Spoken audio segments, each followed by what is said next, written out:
మాధవ్ తిన్నగా పక్క వీధిలో ఉండే హోటల్కి వెళ్ళాడు. అక్కడ పబ్లిక్ ఫోన్ బూత్ ఉంది. అమల ఇంటికి ఫోన్ చేశాడు. నౌకరు అందుకున్నాడు.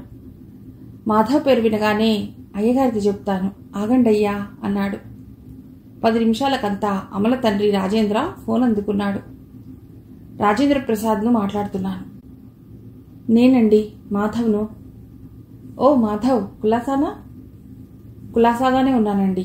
ఈ వారంలో కొంత డబ్బు ఇస్తామన్నారట, దాని విషయం. అవునవును, ఎప్పుడన్నా రావచ్చు, సిద్ధంగా ఉంచాను. ఎంత ఇవ్వాలనుకున్నారు? ఇట్లా అడుగుతున్నందుకు అన్యథా.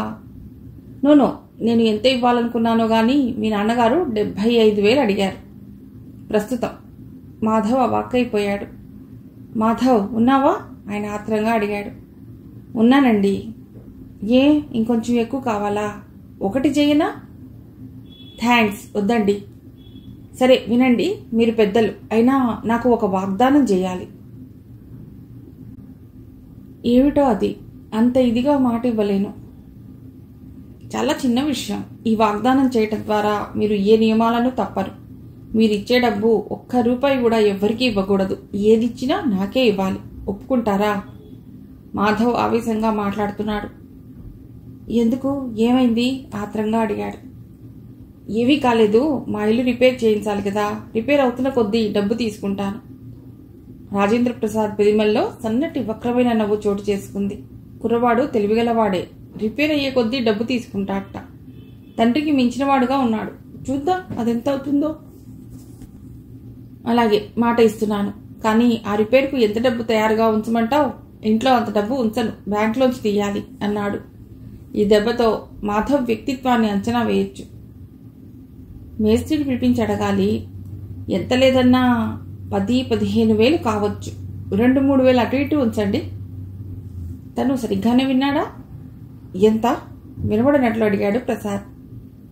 20 ఉంచండి, కానీ ప్రస్తుతం 15 తీసుకుంటాను.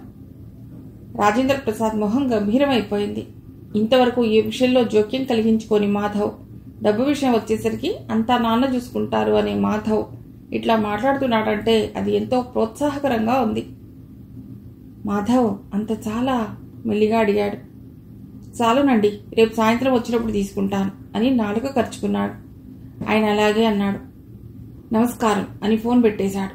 అప్రయత్నంగా అతడి పెదమల్లో సన్నటి ఈల వినబడింది. కానీ ఒక్కసారిగా ఏదో భయంకరమైన సందేహం అతడి గుండెల్లో బరువుగా దిగబడిపోయింది. తను తన తండ్రిని చులకన చేశాడా? తన త్యాగాన్ని వాళ్ళు దుర్వినియోగం చేస్తారేమో అన్న అనుమానంతో తను ఇట్లా ప్రవర్తిస్తున్నాడా? లేక ఎక్కడో తన స్వార్థం ఉన్నదా? లేదు, అమల అడిగినప్పుడు తెల్లమొహం వేశాడు. ఎంత డబ్బు తన తండ్రి తీసుకుంటున్నది తనకు తెలియదా? ఎంత సిగ్గుచేటు! ఇంటికెళ్ళి గబగబా ఫోన్ చేసి ఆఫీస్కి వెళ్ళిపోయాడు. ఎవరితోనైనా మాట్లాడాలనిపించింది. రాజు మరో చోటు ఉంటాడు. సాయంత్రం 5 గంటల వరకు ఎలాగో గడిపి సాయంత్రం ఇల్లు చేరాడు.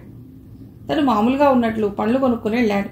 కొడుకు సరదాగా ఉండటం గమనించి ఆ తల్లిదండ్రులు మనసులో పొంగిపోయారు. కానీ ఆ రాత్రి తండ్రిని మళ్లీ హెచ్చరించాడు. రవీంద్ర సంబంధం వదులుకోవద్దండి అని. రాజును కలుసుకుని చాలాసేపు చర్చించాడు. మరుసటి రోజు సాయంత్రం ఆలస్యంగా వస్తారని చెప్పి వెళ్ళిపోయాడు.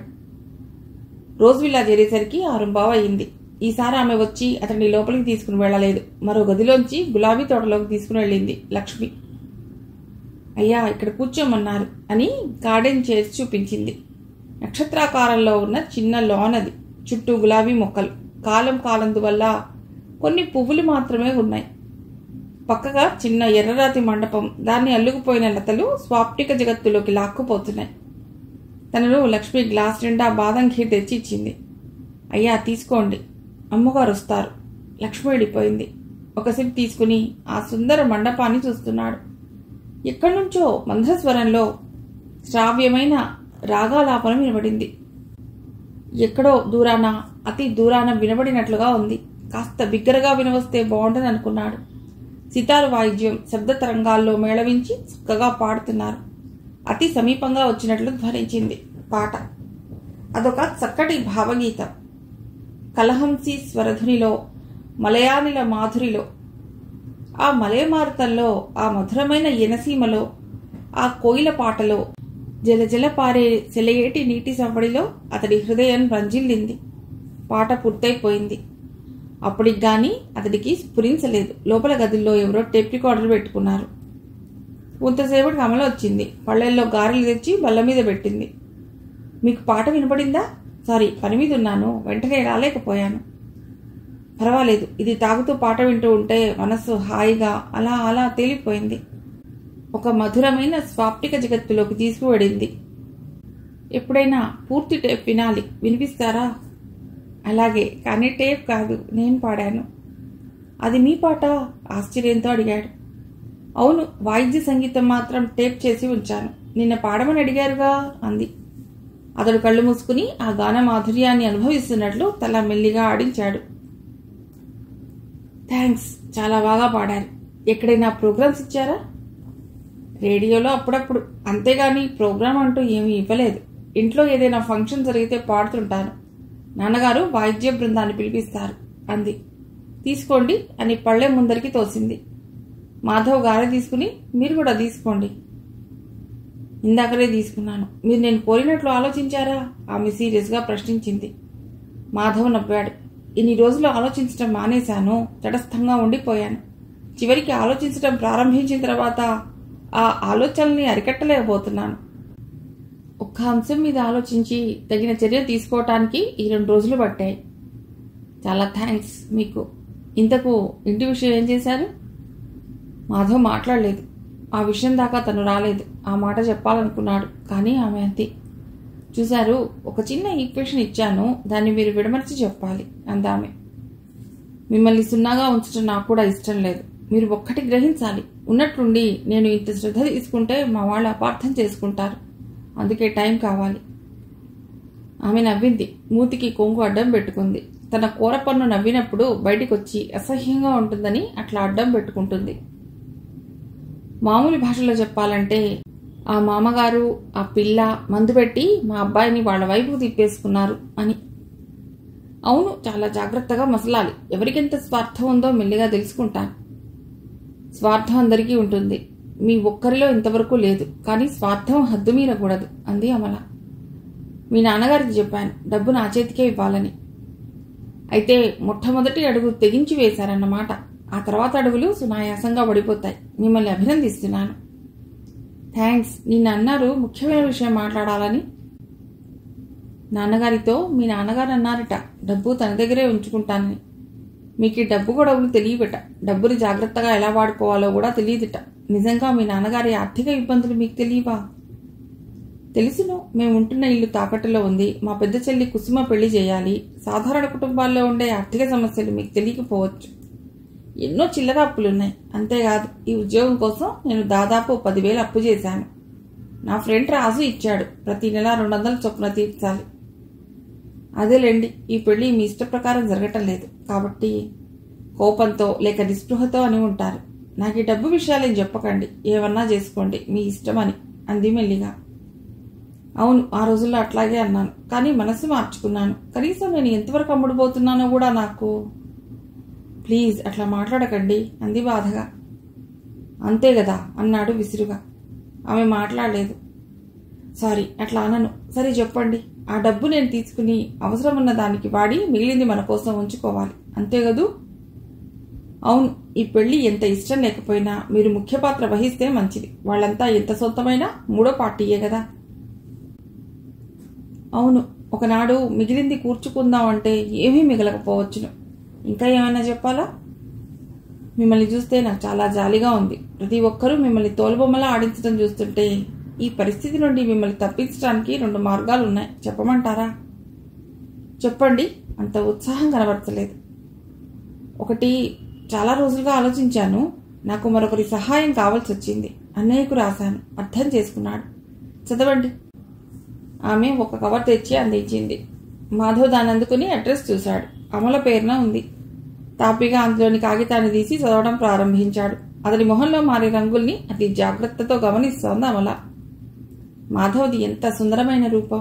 అతడి పెదవులు అదురుతున్నాయి. మొహంలో క్రోధం తాలూకు ఎర్రదనం పరుచుకుంటోంది. ఎద త్వరితగతిన లేచి పడుతోంది.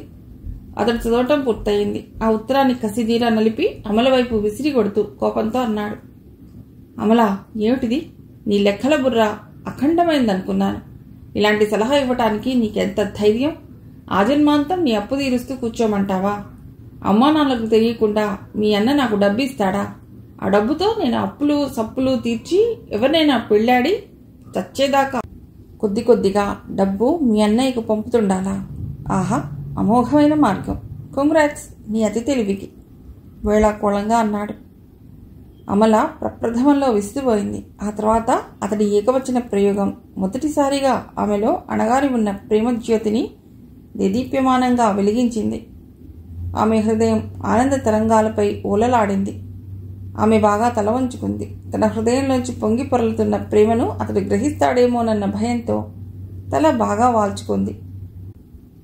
తన జీవితంలో రాదు అనుకున్న వసంతం విచ్చుకుంది. తన తెలివిని ఖండిస్తూ వ్యంగ్యంగా అభినందించటం ప్రోత్సాహంగా ఉంది, ప్రోత్సాహకరంగానూ ఉంది. అతడు సిగ్గుపడ్డాడు. సారీ, కోపం వచ్చి రెచ్చిపోయి మాట్లాడాను అన్నాడు మెల్లిగా. అమల మాట్లాడలేదు. రెండోది చెప్పండి, సవాలు చేస్తున్నట్లు అడిగాడు. మీ కోపం వస్తుంది అంది. పర్వాలేదులేండి, ఇది ఇంకెంత బ్రిలియంట్ ఐడియానో చూస్తాను. అమల ప్రారంభించింది. మనసు ఎంతో ఉల్లాసంగా ఉంది. మీరు ముచ్చటైన ఇల్లు కొనుక్కోండి. దాని అనుకూలంగా ఉండే చక్కటి ఫర్నిచర్తో నింపండి. మీ చెల్లికి పెళ్లి చేయండి. మీ ఇల్లు తాకట్టు నుండి విడిపించండి. రిపేర్ చేయించండి. తమ్ముడిని ఏదైనా ఉద్యోగంలో ప్రవేశపెట్టండి. తల్లిదండ్రులకు నెల నెలా కొంత పంపుతూ ఉండండి. డబ్బుంటే జీవితంలో ఎన్నో సమస్యలు ధైర్యంగా ఎదుర్కోవచ్చు.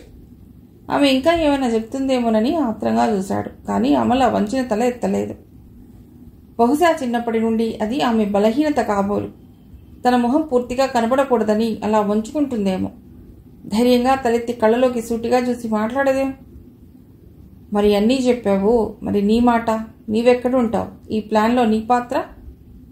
నేను ఇక్కడే ఉంటాను. మీరు ఇలాగే అప్పుడప్పుడు వచ్చి పెడుతూ ఉండండి. మీకు కష్టం కలగకుండా నా 3 ప్రక్రియల నడుమ కాలం వెళ్ళబుచ్చుతాను. ఈ విధంగా మీ వాళ్ళ సమస్యలు తీరుతాయి, మా వాళ్ళ బాధ్యత వదిలిపోతుంది. మరి నేను చెప్పమలా నేను అన్నాడు రౌద్రంతో. ఇంతకన్నా మీకు నేను ఏ విధంగానూ సహాయం చేయలేను. మిమ్మల్ని బాధించి ఉంచడం నాకు ఇష్టం లేదు. మాధవ్ కుర్చీలో వెనక్కి వాలి కళ్ళు మూసుకున్నాడు. ఆలోచించాడు. ఈ మార్గం కాస్త బాగున్నట్లు తోచింది. అతడి హృదయం ప్రశాంతమైంది. పావుగంట ఎవ్వరూ మాట్లాడలేదు. మాధవ్ కళ్ళు తెరిచి చూసేటప్పటికీ అమల గులాబీ మొక్కల్లో వాడిన పువ్వులను కత్తిరించి పారేస్తోంది. అమల, ఇక పెడతాను. అలాగే రండి అంది తను దారి తీస్తూ. తోటలోంచి బయటికి తీసుకువెళ్ళింది. వాళ్ళిద్దరినీ చూసి డ్రైవర్ కారు తీసుకొచ్చాడు. అంతలో ఆమెకు జ్ఞాపకం వచ్చింది. ఒకసారి లోపలికి రండి అంది లోపలికి వెడుతూ. మాధవ్ ఆమెతో వెళ్ళాడు. ఆమె లోపలికి వెళ్ళి ఒక చిన్న ప్యాకెట్ తెచ్చి ఇచ్చింది. డబ్బు. ఓ మర్చిపోయాను, 5,000 చాలు, మీరే ఆ అకౌంట్ రాయండి అని 5,000 లెక్కబెట్టి తీశాడు. మాధవ్ డబ్బును ప్యాకెట్లో భద్రం చేసుకుని ఆమెకు చెప్పి కారులో కూర్చున్నాడు. కారు విద్యుత్ దీప తోరణాలను దాటుకుంటూ మెత్తగా సాగిపోతోంది. ఒత్తుగా మెత్తగా ఉన్న కుషన్లు, ప్యాకెట్లో 5,000 రూపాయలు. అమల ఆఖరణ సూచించిన మార్గం అతడి హృదయాన్ని పువ్వులా తేలిపోజేసింది. ఇంత సులభంగా ఈ సమస్య పరిష్కారం అవుతుందని తను ఏనాడూ అనుకోలేదు. అమలకు మనస్సులోనే థ్యాంక్స్ చెప్పుకున్నాడు. డ్రైవర్ అడిగాడు, సార్ పెళ్ళెప్పుడు? అతడి గొంతులోని ఆత్రాన్ని గుర్తించి, ఏం నీకు తొందరగా ఉంది అన్నాడు. అవును సార్, మా అమ్మాయి పెళ్లి కూడా అమలమ్మ గారి పెళ్లితో పాటు జరిపిస్తారు. ఖర్చంతా అయ్యగారిదే, అందుకే అన్నాడు డ్రైవర్. ఓ అని నవ్వుకున్నాడు. మాధవ్కు నవ్వొచ్చింది. పెళ్లి ఖర్చు ఏముంటుంది అని కాస్త ముందుకు వంగి అతడి చెవిలో ఏదో ఊదాడు. డ్రైవర్ చటుక్కున బ్రేక్ వేశాడు. సార్ నిజమా? వద్దు సార్ అన్నాడు వేడుకోలుగా. పర్వాలేదు, ముందర చూడు, పోనీ. డ్రైవర్ విధిలేక కాని పోనిచ్చాడు. ఆమెకు మాట ఇచ్చినట్లు తీవ్రంగా ఆలోచిస్తూ ఇల్లు చేరాడు. మరుసటి రోజు ఉదయానికి గాని తండ్రితో ఏకాంతంగా మాట్లాడటానికి సమయం చిక్కింది కాదు. మాధవ్ మొహంలో చాలా రోజులుగా కనబడని ప్రశాంతత ఈనాడు పునఃకాను వస్తోంది. తల్లిదండ్రులు దాన్ని శుభసూచకంగా భావించారు. చిన్నవాళ్లు కాలేజీలకు వెళ్ళిపోయారు. మాధవ్ తండ్రి దగ్గర కూర్చున్నాడు. జేబులోంచి 5,000 తీసి లెక్క పెడుతూ అన్నాడు. రవీంద్రకి ఇస్తామని ఒప్పుకున్న డబ్బు తెచ్చాను. అతడికి ఇచ్చి ముహూర్తం పెట్టించుకుని రండి. ఇప్పటికే ఆలస్యం అయిపోయింది. గోపాలరావు విస్తుపోయి చూస్తున్నాడు. నీకు ఈ డబ్బు ఎక్కడి నుంచి వచ్చింది? గంభీరంగా అడిగాడు. మీరు ఇలాగే ఆలస్యం చేస్తే ఈ సంబంధం కూడా దాటిపోతుందని తెచ్చాను. మాధవ్ భయంగా నాంచుతూ మాట్లాడలేదు. ఎక్కడి నుంచి తెచ్చావు? ఎక్కడి నుండి తెస్తాను? ఇస్తామన్న వారి నుండి. రాజేంద్ర ప్రసాద్ గారు ఇచ్చారు. అదెంతో మామూలు విషయంలా అన్నాడు. నువ్వు ఇంతనే తీసుకున్నావా? గాబరాగా అడిగాడు.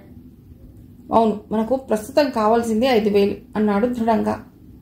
ఇంటి రిపేర్ కోసం 20,000 రెడీగా ఉంచమన్నాను. సాయంత్రం బేల్దార్ను గాని మేస్త్రిని గాని పిలుచుకుని వస్తాను అంచనా వేస్తాడు. తండ్రి మొహంలో మారుతున్న రంగుల్ని చూసి మాధవ్ మొహం చిట్లించాడు. నాన్న, అట్లా చూస్తారే? నువ్వు ఈ విషయాల్లో జోక్యం కలిగించుకోనన్నావు. ఏవైనా చేసుకోండి పొండి అన్నావు. ఇట్లా ఉన్నట్లుండి ఈ విధమైన శ్రద్ధ చూపుతుంటే ఆశ్చర్యంగా ఉంది. ఓ అదా అని అతి తేలిగ్గా నవ్వేశాడు. మా ఫ్రెండ్స్ అంతా ఒక్కటే గోల, ఎంత తీసుకుంటున్నావు అని. తెలీదంటే నమ్మలేదు. నన్ను పిచ్చివాడి కింద లెక్క కట్టారు. చివరికి ఏమన్నారో తెలుసా అన్నాడు తండ్రి వైపు చూస్తూ. ఆ జవాబేమిటో ఊహించిన గోపాలరావు భయపడిపోయాడు. ఇంటికి పెద్దవాడవై ఉండి డబ్బు విషయంలో బాధ్యతలు నువ్వు తీసుకోకుండా మీ నాన్నగారికి ఇచ్చావా? ఇంతవరకు ఆయన బండిని లాగారు, ఇక నువ్వు లాగు అన్నారు. నాకు సబబుగా తోచింది.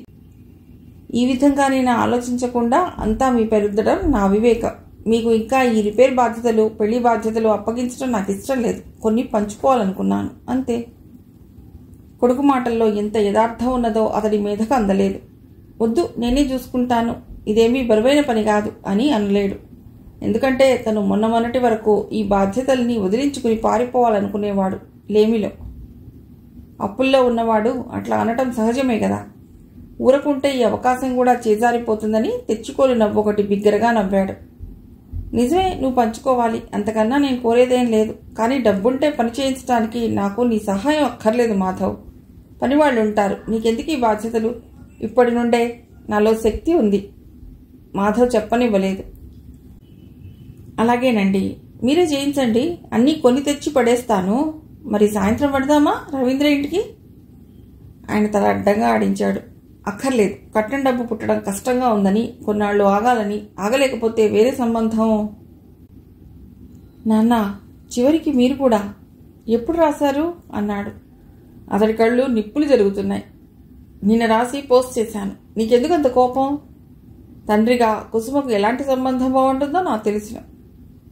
అవును నాన్న, తండ్రిగా ఎటువంటి సంబంధాలు మీ పిల్లలకు బాగుంటాయో మీకు తెలుసు. నేను కాదనటం లేదు. కాకపోతే నేను అమ్ముడుపోతున్నది మన కష్టాలు తీరటానికి, అప్పులు తీరడానికి.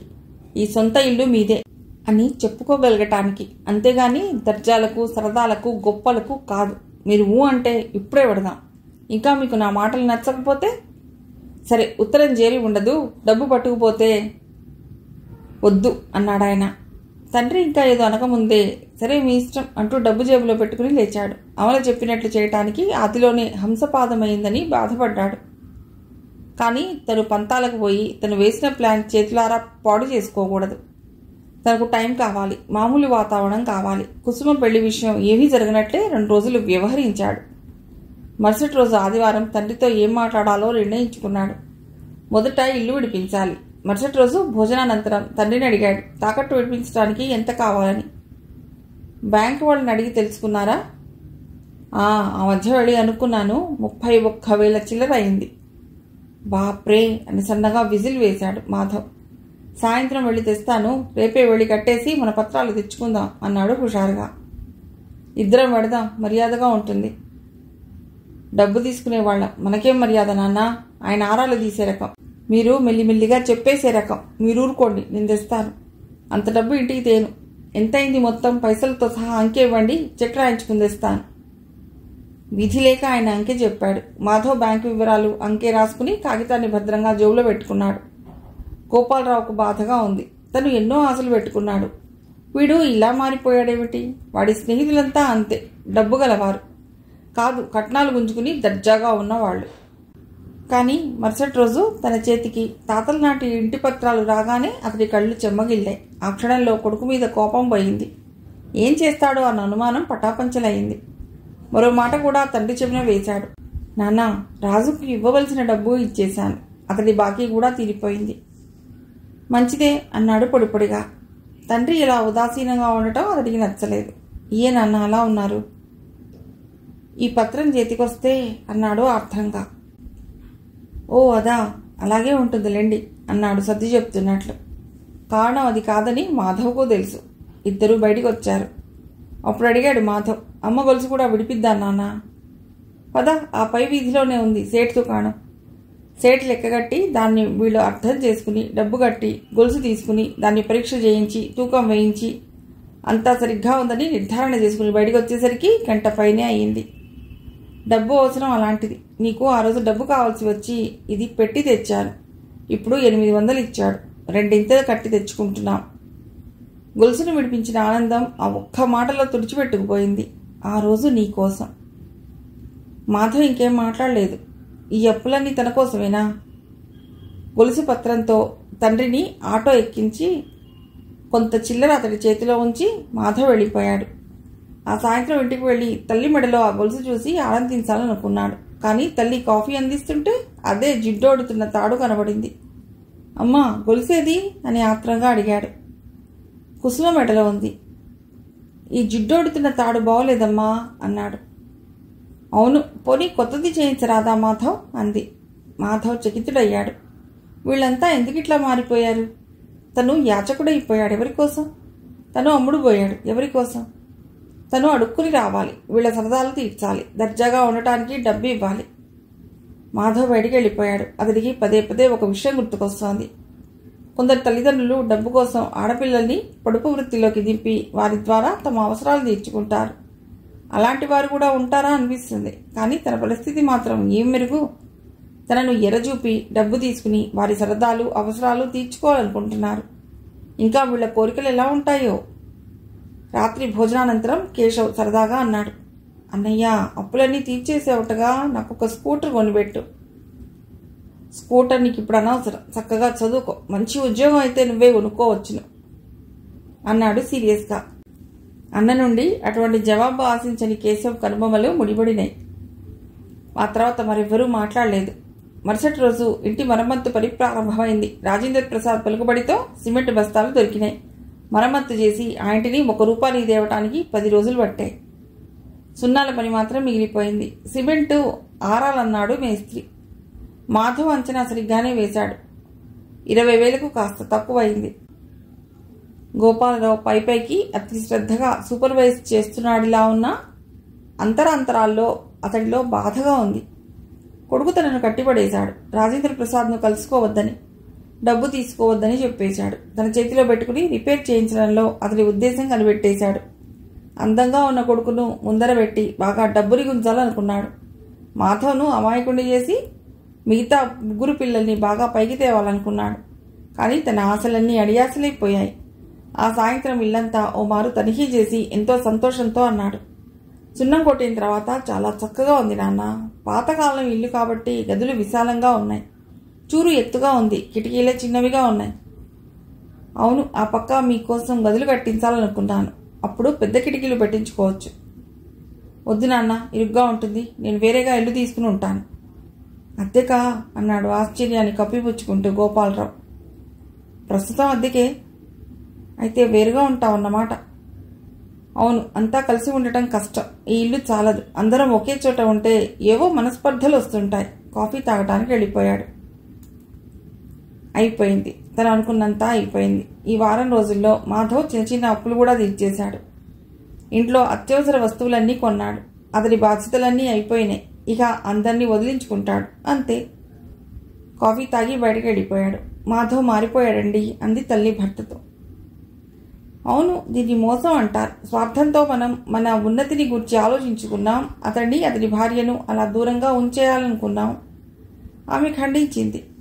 అట్లా అని మనం అనుకోలేదు అని. అతడు చిత్రంగా నవ్వాడు. ఇష్టం లేని పెళ్ళాంతో ఏం సంసారం చేస్తాడు? భార్యను నిర్లక్ష్యం చేస్తాడు. మన మాట వింటూ మన పాటకు తాళం వేస్తాడు.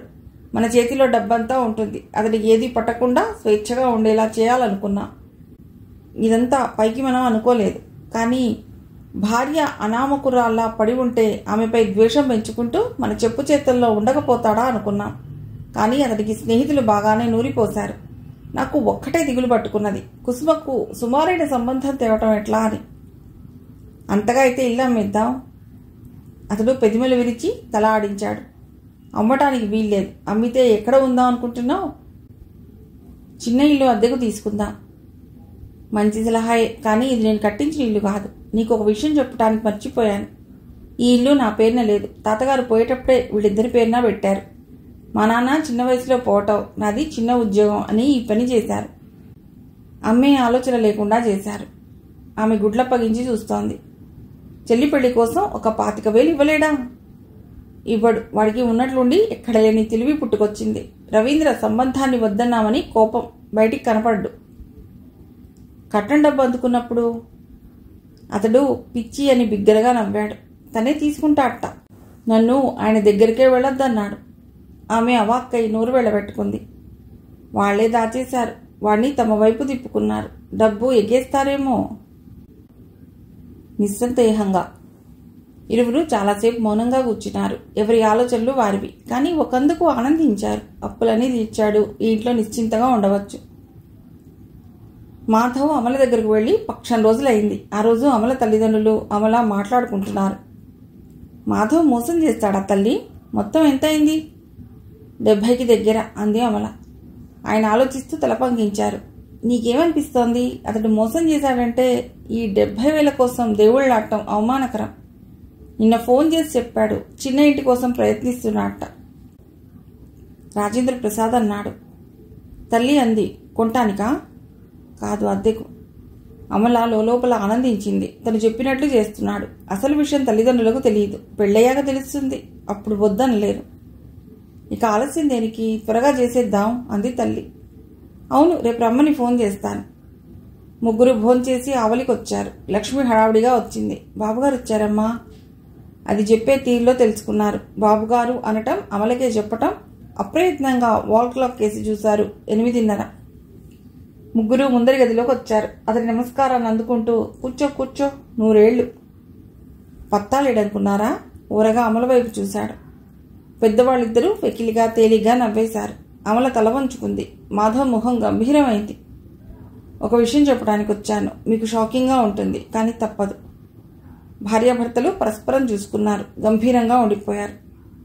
అమల తనలో అణువణువునా ఉన్న శక్తినంతా కూడా తీసుకుని తన హృదయం అతడు చెప్పే దారుణమైన విషయాన్ని భరించడానికి కవచాన్ని తయారు చేసుకుంటోంది. అప్పుడు అతడు చెప్పబోయేది తనకు తెలుసును. అయినా తల్లిదండ్రులు ఎంతగా బాధపడతారో అన్న ఆందోళన ఆమెలో ఉధృతమైంది. మాధవ్ చటుక్కున లేచి నిల్చున్నాడు. నేను అమలతో ఏకాంతంగా మాట్లాడాలి. వాళ్ళిద్దరూ అవాక్కై చూస్తున్నారు. అమల మెల్లిగా నిల్చుని లోపలికి దారితీసింది. జేబులోంచి ఒక కవర్ తీసి మెల్లిగా రాజేంద్ర ప్రసాద్ ఎదుట ఉంచి గబగబా అమలతో లోపలికి వెళ్ళాడు. అమల, మీ గదిలోకి ఎడదాం. ఆమె మౌనంగా నడుస్తోంది. అడుగు దూరంలో ఆమె వెనకాతల్లా నడుస్తున్నాడు.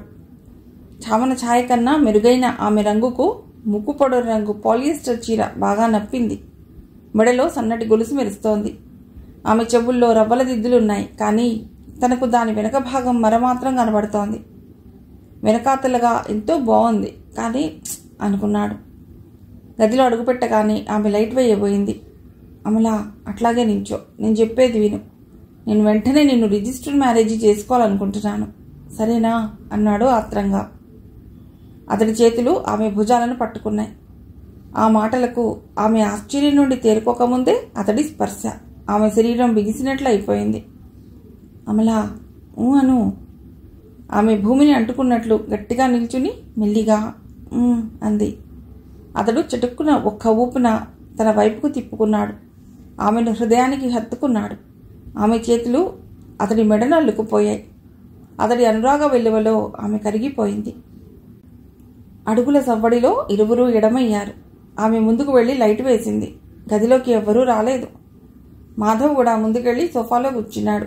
ఆమె దూరంగా ఒక స్టూల్ మీద కూర్చున్నది. నీ మాటలన్నీ తూచా తప్పకుండా చేశాను. మరి నువ్వు నాకు మాట ఇవ్వాలి. అట్లాగే అంది. ఇట్లా వచ్చి కూర్చో. నేను చెప్పేది శ్రద్ధగా విను. అమల రాలేదు. అమలా అన్నాడు ఎంతో మృదువుగా. ఆ పిలుపులోని అనురాగానికి ఆమె హృదయం పురివిప్పి నాట్యం చేసింది. ఈ హృదయం ఈ ఆనందాన్ని పట్టలేకపోతోంది. అవును, నాకు కూడా అలాగే ఉంది. అందుకే త్వరగా రా, విను. అమల వచ్చి అతనికి దగ్గరగా కూర్చున్నది. మీరు నన్ను ప్రేమించగలరని కల్లో కూడా అనుకోలేదు. అందుకే షాక్. ఆ తర్వాత తన్మయత్వం. అవును, నేను కూడా అనుకోలేదు. కానీ బాహ్య సౌందర్యంలో ఏమీ లేదనుకోగానే ఉన్న అడ్డంకులు తొలగిపోయాయి. ఆమె చేతిని అందుకుని గట్టిగా పట్టుకున్నాడు. నేను చెప్పే విషయాలకు చిన్నబోకు. మా ఆర్థిక ఇబ్బందుల్ని, అప్పులను గురించి నువ్వెంత గంభీరంగా మాట్లాడా. నన్ను అవమానించాలని ప్రయత్నించలేదు.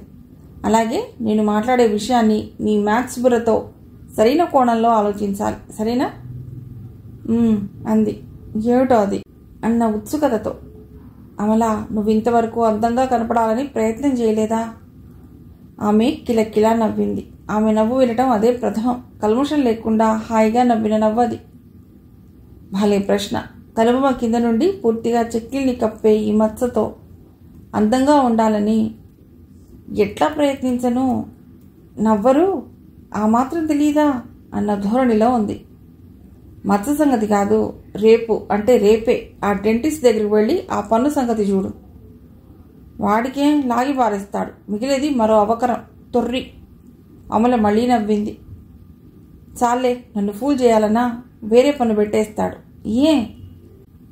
అమల తన మూతిని తలంచుకుంది. అట్లా చేస్తే, నవ్వితే ఆ పన్ను కనబడదు. ఊరకున్నప్పుడు మూతి అసహ్యంగా ఉండదు.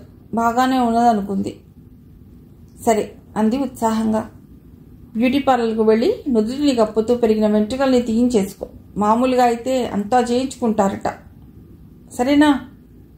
సరే అంది నవ్వుతూ. ఇహ మూడవది. అమలా, నా కోసం నువ్వు భరించాలి. బాధ, వ్యయ ప్రయాసలతో కూడిన పని. ప్లాస్టిక్ సర్జన్ దగ్గర నీ ముక్కు సరి చేయించుకోవాలి. మీ ముక్కుతో సరితూగాలన్నమాట రహస్యంగా అన్నలా అంది. అవును మరి అన్నాడు. అమల చెయ్యి ఉన్నట్లుండి శక్తి లేనట్లు లింప్ అయిపోయింది. ఏమిటమలా? ఆందోళనతో అడిగాడు. మీ పిచ్చి, ఇంత చేసినా చూడటానికి బాగుండను కదా అంది దిగులుగా. ఉండకపోతే పర్వాలేదు, నాకు బాగానే ఉంటావు. అమలా, ఒకటి చెప్పు. ఇందాక నిన్ను అనురాగంతో, ఆవేశంతో ముద్దు పెట్టుకున్నాను. దానిలో నటన కనబడిందా? నీ హృదయాన్ని అడిగి చూడు అన్నాడు ఆర్తితో. జవాబుగా అమల చెయ్యి సన్నగా కంపించింది. మరి వెళ్ళొస్తాను. మాధవ్ ఆమె ముఖాన్ని తన 2 చేతుల్లోకి తీసుకున్నాడు. ఆమె చెక్కిళ్లపై తడికి అతడి చేతులు తడిచిపోయాయి. అదురుతున్న ఆమె అధరాలపై క్షణకాలం తన పెదిమలు నిలిపాడు. ఆ తర్వాత తన కుడి చెక్కిలితో ఆమె కుడి చెక్కిలి రాశాడు. వస్తాను అని బయటికి వెళ్ళిపోయాడు. మాధవ్ కోసం వాళ్ళిద్దరూ ఎదురు చూస్తున్నారు. మాధవ్ వచ్చి వాళ్ళ ఎదురుగా కూర్చున్నాడు. అమలను అడిగాను, ఒప్పుకుంది. రాజేంద్ర ప్రసాద్ కవర్ మాధవ్కి ఇచ్చాడు. పెళ్లి కోసం పెట్టుకున్న అర్జీ అది. అయితే పెళ్లి ఎప్పుడు చేసుకుంటారు అడుగుతూ రాజేంద్ర ప్రసాద్ బిగ్గరగా నవ్వాడు. అమల పెళ్లి ఇట్లా అవుతుందనుకోలేదు. చాలా గ్రాండ్గా చేయాలనుకున్నాం. మీ నాన్నగారి కోరిక కూడా అదే. అంత డబ్బు వేస్ట్. దాని అవసరం ఎంతైనా ఉంది. అమల మీకు చెప్తుంది అని లేచాడు. మరి డబ్బు ఎప్పుడు తీసుకుంటావు మాధవ్? ఆయన కూర్చొని చేతితో సైగ చేస్తూ అడిగాడు. మాధవ్ కూర్చున్నాడు. మా నాన్నగారు ఎంత అడిగారు? మాధవ్ తల వంచుకుని మెల్లిగా అడిగాడు. ఆయనకు నవ్వొచ్చింది. డబ్బు ఎవరికీ చేదు కాదు, మాధవ్ కూడా కాదనుకున్నాడు. మీ నాన్నగారిని అడగలేదా? అడగాలనుకున్నాను, కానీ ఈ ప్రస్తావన తెచ్చారు కాబట్టి మీరే చెప్పండి. 3 లక్షలు కారు. మాధవ్ ఆశ్చర్యాన్ని కప్పిపుచ్చుకుంటూ నవ్వాడు. హాయిగా నవ్వాడు. మీరంతా కలిసి నాకు బాగానే విలువ కట్టారు. థ్యాంక్స్. అతడి మొహం సీరియస్గా ఉంది. రాజేంద్ర ప్రసాద్, అతడి భార్య కాస్త భయంతో చూశారు. కూతురి మెడలో ఆ 3 ముళ్ళు పడే వరకు వీళ్ళు వాళ్ళు అడిగిన దానికి సరే అనాలి. అంతే. ఇంకా ఇవ్వగలరు, కానీ ఈ ఆశకు అంతెప్పుడు? అమల కోసం చాలా ఖర్చు చేయవలసి వస్తుంది అంటూ లేచాడు. చెప్పు, వింటాం అన్నట్లు చూస్తున్నారు రాజేంద్ర ప్రసాద్. ఇప్పుడు తీసుకున్నది చాలును, ఇక మీద ఏదీ వద్దు, కానీ ఒకటి చేయాలి మీరు. ఏమిటన్నట్లు మాన్పడి చూస్తున్న అత్తా మావగార్ల వైపు చూసి నవ్వాడు. పాపం డ్రైవర్ కూతురి పెళ్లి మాత్రం మామూలుగా జరిపించండి అని వెళ్ళిపోయాడు. మరి కాసేపటికి కారు వెళ్ళిపోతున్న శబ్దం వినవచ్చింది. అతడు హఠాత్తుగా వెళ్ళటం, వాళ్ళు ఆశ్చర్యం నుండి తేరుకోవటం అంతా అయ్యాక అమల వచ్చి అన్ని సంగతులు చెప్పింది. చాలాసేపు మౌనంగా కూర్చున్నారు. చివరికి తల్లి అంది. ఆ తండ్రికి చాలా షాకింగ్గా ఉంటుంది ఇన్ని లక్షలు అతడు వద్దన్నందుకు. పోనీ కొంత డబ్బు రహస్యంగా ఇద్దామా? అమల వద్దన్నట్లు తలాడించింది. మాధవ్ ఆశయం వేరు. ఈ విషయం తెలిసిందంటే నన్ను ఎన్నటికీ క్షమించరు అంది దృఢంగా. అయితే ఓ పని చేయి. వారి అవసరాన్ని కనిపెట్టి న్యాయమని తోచినప్పుడు నీకు నీవుగా వారికి సహాయం చేయి. మాధవ్ నీ చర్యను హర్షిస్తాడు. అమల లోపలికి వెళ్ళిపోయింది. తన గదిలో అన్ని లైట్లు వెలుగుతున్నాయి. అనూహ్యమైన ఆనందంతో ఆమె అణువణువు నాట్యం చేస్తోంది. తండ్రి, తల్లి, అత్తమామల సమక్షంలో మాధవ్ అమలను పెళ్లి చేసుకున్నాడు. ఆ సాయంత్రం అమల, ఆమె తల్లి బొంబాయికి వెళ్ళిపోయారు. 4 రోజులు అందరికీ అవిరామంగా గడిచిపోయింది. ఇంట్లో వారికి మాధవ్ శత్రువైపోయాడు. ఒక్కరు కూడా మనసారా పలుకరించటం లేదు. అరచేతిలో ఉన్న ఆనందాన్ని కర్కశంగా లాగివేసిన క్రూడిలా చూస్తోంది కుసుమ. కొడుకు మారిపోయి పెత్తనం తన చేతుల్లోకి తీసుకుని నయా పైసా తనకు ఇవ్వలేదని ఆ తండ్రి బాధ. మాధవ్ డబ్బు తీసుకోలేదని అతడికి తెలియదు. ఆడపిల్లలకు చిన్న బహుమతి కూడా ఇవ్వకుండా పెళ్లి జరిపేసుకున్నారు. కానీ ఎక్కడో మారుమూల హృదయంలో మాధవ్ అమలను చేసుకున్నందుకు జాలిపడ్డారు. కానీ ఆ మూలను విడిచి ఆ భావం బయటికి రాకుండా తలుపులు బిగించి వేశారు.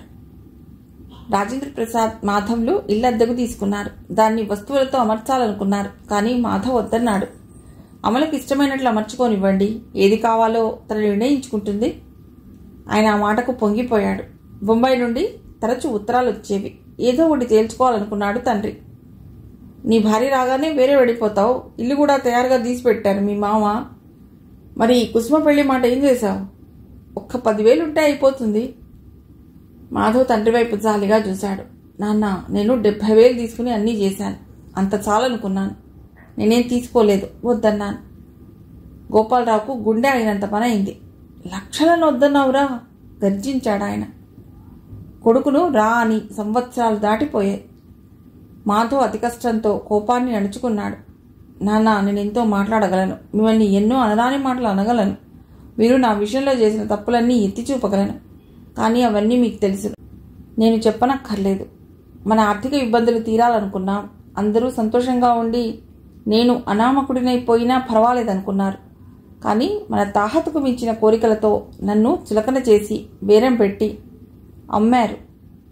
నా అందాన్ని చూసి 3 లక్షలు అడిగారా? అందమైన ఆడపిల్లను అందుకోసం అమ్మే తల్లిదండ్రులు నయం. నేను అంగీకరించానని డబ్బు విషయంలో జోక్యం కలిగించుకోలేదని మీరు అత్యాశకు పోయారు. నాకు జ్ఞానోదయం కాకపోయినట్లయితే నేనెంత అధోగతి పాలై ఉందునో. నేను నా భార్య పూచిక పుల్లలా పడి ఉండేవాళ్ళం. నేను 70,000 కట్నం తీసుకున్నాననుకోండి, తృప్తిగా ఉంటుంది. మాధవ్ అక్కడి నుంచి వెళ్ళిపోవటానికి లేచాడు. వాణ్ణి చదివించడానికి డబ్బు విసిరినట్లు మాటలు ఊడిపడ్డాయి తండ్రి నోటి నుండి. ఇంకా చదివించటం ఏమిటి నాన్న? బీకాం ఫైనల్లో రాస్తున్నాడుగా, వెంటనే ఉద్యోగ ప్రయత్నం చేస్తే సరి. వాడు ఎంకాం చదవాలనుకుంటున్నాడు. చదవమనండి, దానికే. మరి డబ్బుకేం తక్కువ?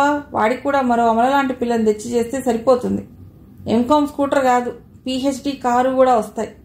మీరందరికీ ఇట్లాంటి ఆశలు కల్పిస్తారని నేను కల్లో కూడా అనుకోలేదు. మరి సుమలత? మాధవ్ తలబట్టు కూర్చున్నాడు. నేనెక్కడికో పరాయి దూరదేశానికి వెళుతున్నట్లు మాట్లాడుతున్నారు ఎందుకు? నేను ఇక్కడే ఉంటాను. మిమ్మల్ని వదిలి పారిపోయేటంత కఠినుని కాదు. కాకపోతే మీరంతా నా మీద కత్తి కట్టినట్లు వ్యవహరిస్తుంటే బాధపడుతున్నాను. గోపాలరావు మరి మాట్లాడలేదు. లంచం పెట్టి ఉద్యోగం తెప్పించేంత దాని అప్పు తీర్చుకుంటాను అని వెళ్ళిపోయాడు. ఎంత సర్ది చెప్పుకున్నా అతడికి మాధవ్ నీరసుడిలాగానే కనిపించాడు. వాడిదే తప్పు. మొదట తనకు స్వేచ్ఛ ఇచ్చాడు, అందుకే తన ఆశకు అంత లేకుండా పోయింది. ఆనాడే ఆరాలు తీసి ఉంటే తను ఇన్ని కోర్కెలతో సతమతమైపోయేవాడు కాదు. కానీ ముందు నుండి అతడు ఒకే కోణంలో ఆలోచించాడు. మాధవ్ను అన్నిటికీ దూరంగా ఉంచాలనే అతడి అభిమతం. కానీ కథ అడ్డం తిరిగింది. రాత్రి సుమలత అన్నను దెప్పి పొడిచింది. మహావైభవంగా పెళ్లి చేస్తానని మాట ఇచ్చాట మీ మావ. పెళ్లిలో పెళ్లికొడుకు చెల్లెండ్రులా సరదాగా దర్జాగా తిరగటానికి కూడా వీల్లేకుండా చేశాం. చెల్లెలి వైపు రెప్పవాల్చకుండా చూశాడు. ఆ తర్వాత మెల్లిగా అన్నాడు, ఏ అవకరం లేని వాళ్లతో, ఐశ్వర్యవంతులతో ఆ పెళ్లి ఇల్లు సందడిస్తుంది. వాళ్ళంతా పైకి ఏమీ అనకపోయినా మనసులో చాటుగా అనుకుంటారు. వాళ్ళు విమర్శించిన విషయం ఒక్కటి ఉండదు. ముఖ్యంగా ఎవరి వల్ల మనకి సమస్యలు తీరాయో ఆ విశాల ఉన్నత హృదయం గాయపడకూడదనే నేను ఇట్లా పెళ్లి చేసుకున్నాను. అమల వచ్చిన తర్వాత మీకు తప్పక బహుమతులు తెస్తుంది. ఆ తర్వాత ఇంకేం మాట్లాడటానికి ఎవ్వరూ సాహసించలేదు. ఆ రోజు మాధవ్ అత్యంత ఉత్సాహంగా ఇంటికి వచ్చాడు. సూట్ కేసులో బట్టలు సర్దుకుని తల్లిదండ్రులకు చెప్పాడు. 10 రోజులకు సెలవు పెట్టాను, అమలను బొంబాయి నుండి తీసుకుని రావాలి. కొడుకు అంత ఆత్రంగా ఆనందంగా పరుగులు పెట్టడం వాళ్లకు బాధాకరంగా ఉన్నా వెళ్ళిరా అని హృదయపూర్వకంగా అన్నట్లు నటించారు. కొడుకును గుమ్మం దాటనిచ్చి, ఇది నాకు అర్థం కావటం లేదు, ఆ పిల్లంటే మాధవ్కు అంత ఇష్టం, ప్రేమ ఎలా పుట్టుకొచ్చాయో అంది తల్లి. ఆయన అపహాస్యం చేస్తున్నట్లు నవ్వాడు. అందుకే ప్రేమ గుడ్డిదన్నారు అన్నాడు. హోటల్ గదిలో అమల డ్రెస్సింగ్ టేబుల్ ముందు కూర్చుని తన ప్రతిబింబాన్ని చూసుకుంటోంది. టేబుల్ మీద మాధవ్ వస్తున్నట్లు పంపిన టెలిగ్రామ్ ఉంది. ఆమె ఆనందం పరిపూర్ణత చెంది ఉంది. ఈ ఆలోచన మనకు ముందరే ఎందుకు రాలేదో అంది తల్లి ప్లాస్టిక్ సర్జరీని తలుచుకుని. నాకొచ్చింది, కానీ ఎంత చేసుకున్నా ఫలితం అంతే అన్న నిస్పృహ ఉండేది. అమల నవ్వింది. పలువరుస ముత్యాల్లా మెరవకపోయినా వరుసగా ఉండి చూడటానికి అసహ్యంగా లేదు. నుదురు తడుముకుంది. పాలభాగంలో అనవసరమైన నూగు లేదు. విశాలంగా ఉంది. ఎర్రటి బొట్టు దివ్యంగా మెరుస్తోంది. ఆమె ముక్కుని మునివేళ్లతో సవరించుకుంది. పొట్టిగా ఉండి పరుచుకున్నట్లు ముక్కు ఎత్తుగా తిన్నగా ఉంది. మాధవ్ ముక్కుతో పోటీపడి నిలవలేదు. చూడటానికి సంపంగి మొగ్గలా లేకపోయినా మామూలుగా బానే ఉంది. పక్కకు తిరిగింది. రవ్వ పుడక తళుక్కుమంది. అప్రయత్నంగా ఆమె చెయ్యి చెక్కిల్ని తడుముకుంది. మచ్చ అట్లాగే ఉంది. దాన్ని కూడా ప్లాస్టిక్ సర్జరీతో చర్మం అంటించి చికిత్స చేయవచ్చు. దానికి సమయం కావాలి. తను ఆగలేదు. మాధవ్ని చూడాలి. తామిరువురు భార్యాభర్తల్లా కొన్నాళ్లు ఉండాలి. ఈ మచ్చ ఉన్నప్పుడే అతడి ప్రేమ ఉన్నత శిఖరాన్ని అందుకుంటే ఆ అనుభవం చాలు. తన అణువణువు మాధవ్ పేరు ఉచ్చరిస్తూ ఉంది. ఆమె తనువు మనస్సు మాధవ్ ఆక్రమించుకుని ఉన్నాడు. అంధకారంలో ముళ్లలో నడిచిన ఆమె పూలబాటలో స్వచ్ఛమైన వెలుగులో పయనించబోతోంది. భర్త రాక కోసం ఆమె 1000 కళ్లతో ఎదురు చూస్తోంది. రాజేంద్ర ప్రసాద్ స్వయంగా వెళ్లి అల్లుణ్ణి ప్లేన్ ఎక్కించి వచ్చాడు. ఒక అల్లుణ్ణి ఎవరైనా సరే తెచ్చుకోవాలనుకున్నారు. కానీ మాధవ్ లాంటి మంచి మనసున్న అందమైన యువకుడు అమలకు దొరుకుతాడని ఆయన కల్లో కూడా అనుకోలేదు. గగనంలో ఎగురుతున్న విమానం వైపు చూసి తృప్తిగా హృదయం నిండుగా ఆనందాన్ని నింపుకున్నాడు. మేఘమాలికల పరుపుపైన తేలిపోతోంది విమానం. వెనక్కి ఆనుకుని కళ్ళు మూసుకున్నాడు. తన స్వప్నసుందరి మనోఫలకంపై రూపుదిద్దుకుంటోంది. నల్లటి మేఘాలను మంచు తెరలను తొలగించుకుంటూ స్పష్టమవుతోంది ఆ ఆకారం. తనకెంతో సంతృప్తికరంగా ఉంది. ఓ చిన్న మబ్బు తునక ఆమె మొహం మీద తారట్లాడుతోంది. ఇంకా ఆమె విశాలమైన పాలభాగం మీద ఎర్రటి బొట్టు, ముచ్చటైన ముక్కుకున్న చిన్న వజ్రపు ముక్కు పుడక తలుకులీనుతుంటే ఆమె పెదవులపై దరహాస రేఖ నాట్యం చేస్తూ ఉంటే శ్రావ్యమైన కంఠం ఎత్తి ఓ మధురమైన ప్రేమగీతికను ఆలపిస్తూ తనను సమీపిస్తోంది. మాధవ్ హృదయం స్పందించింది. ఆమెను అమాంతంగా పొదవి పట్టుకుని ఆ ముక్కుకు తన ముక్కు రాస్తూ ఎన్నో తీపి తీపి కవనాలు చెబుతున్నాడు. ఆ కబుర్లకు అంతే లేదు. హోటల్ చేరిన వెంటనే లిఫ్ట్లో అమల ఉన్న అంతస్తుకు వెళ్ళాడు. మెల్లిగా తలుపు తట్టాడు. ఎవరు అంటూ అమల వచ్చి తలుపు తీసింది. మాధవ్. అమల అంటూ ఆనందావేశాలతో ఆమెను తన బాహువుల్లో బంధించాడు. ఆమె మారిన రూపును తన్మయత్వంతో అవలోకిస్తున్నాడు. అమల నవ్వింది. అయినా బాలేనా అంది. నో అంటూ తన ముక్కు ఆమె ముక్కుకు రాశాడు. నేనొక కలగన్నాను అన్నాడు ఆమెను గాఢంగా చుంబించి. కాస్త దూరంగా ఉండేటట్లు నిలిపి ఆమె భుజాల మీద చేతులుంచి ఆ ముక్కు కేసి చూస్తూ, మీ డాక్టర్ ఈ ముక్కుకు అప్పుడే ఒక వజ్రపు తునకను పెట్టేశాడే. నా స్వప్నంలో నా సుందరికి ఇలాగే ఉంది అన్నాడు చిలిపిగా నవ్వుతూ. మీ స్వప్నం తొణకకూడదని అలా చేసి ఉంటాడు. అవును, నా స్వప్నం తొణకలేదు. ఒకప్పుడు నా మనఃఫలకంపై ధూళి ఉండి కనిపించినదే యథార్థమైన అందం అనుకున్నాను. సృష్టిలోని అందాన్ని గ్రహించడానికి మంచి మనస్సు, హృదయపూర్వకమైన త్యాగశీలత, నిస్వార్థమైన తలపులు ముఖ్యమని నాకు నేర్పావు. నా మనోచక్షువులు హృదయ సౌందర్యాన్ని గ్రహించలేకపోయాయి. నా జీవితంలో వసంతమే లేదనుకున్న నాకు రాగరంజిత వసంతమే నా హృదయంలో నిలిచిపోయేలా చేశావు. బాధ్యతల నుండి పారిపోయి జీవితాంతం నేను త్యాగం చేశాను అని గొప్పగా అనుకుంటూ కుమిలిపోతూ మన ఇరువురి జీవితాలని అంధకారం చేయాలనుకున్న నన్ను వెలుగుబాటలోకి నడిపించావు. మరబొమ్మలా ఉన్న నన్ను మానవుడిగా ఆలోచింపజేశావు. అందుకే అమల, మనకు చాలా బాధ్యతలున్నాయి. ఈనాటి నుండి నా జీవితంలో ప్రవేశించి నా కష్టాల్లో, నా సమస్యల్లో, నా బాధ్యతల్లో, నా ఆనందంలో ఆమె చటుక్కున అందుకుంది. అర్థాంగిగా ఉంటాను. అవునని తల ఊపుతూ పారవస్యంతో సంతృప్తిగా ఆమెను తన హృదయంలోకి తీసుకున్నాడు. అమల, సరైన భాగస్వామి దొరకలేదని బాధపడ్డాను. ఆనందానురాగాలకు నిలమైన వివాహం అనేది విజయవంతం కావాలంటే సరైన భాగస్వామిని వెతుక్కోవటం కాదు, కానీ సరైన భాగస్వామిగా ఉండటం ముఖ్యమని గ్రహించాను. అవును అన్నట్లు ఆమె మొహం ఎత్తి అతడి కళ్ళలోకి ఆరాధనగా చూసింది. ఆమె వజ్రపు ముక్కుపుడక దేదీప్యమానమైన సప్తవర్ణ కాంతిపుంజాల్ని వెదజల్లింది. కథ సుఖాంతం.